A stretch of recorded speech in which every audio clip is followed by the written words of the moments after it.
salut! Aujourd'hui, je vous emmène dans ces temps très lointains dans l'Empire de Chine.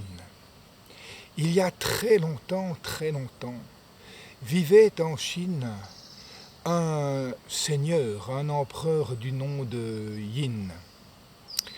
Et lorsque celui-ci approcha la soixantaine, il lui fut donné un fils.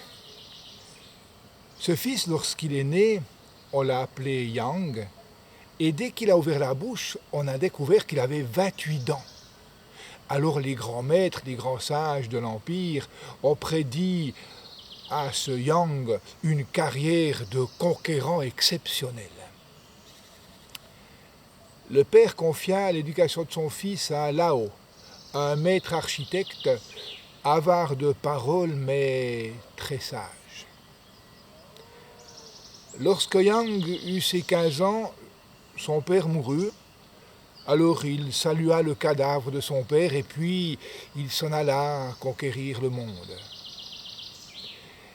Et de guerre en bataille, et durant toutes ces longues années, il finit par étendre son territoire à toute terre connue. Alors, il rentra chez lui dans un palais somptueux que Lao, maître architecte, lui avait fait construire.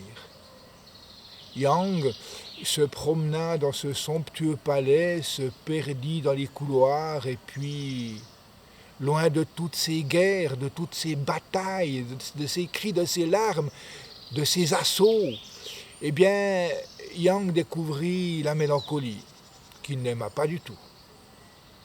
Alors il convoqua Lao, son maître architecte, frappa de son poing l'air, et puis il lui dit « Lao, je veux que tu me construises un labyrinthe. Dans 7 ans, je veux que ce labyrinthe soit construit sur la plaine. Si j'en trouve le centre, je te ferai décapiter. Mais si je m'y perds, tu hériteras de mon royaume. » Lao répondit « Je construirai ce labyrinthe. » Et puis Lao retourna vaquer à ses occupations comme si de rien n'était. Et le temps passa. Et au dernier jour de la 7e année, Yang convoqua Lao, l'architecte, et lui dit « Lao, je t'avais demandé de me construire un labyrinthe sur la plaine, un labyrinthe où je me perdrais, où je ne trouverais pas le centre, enfin, je ne vois rien. »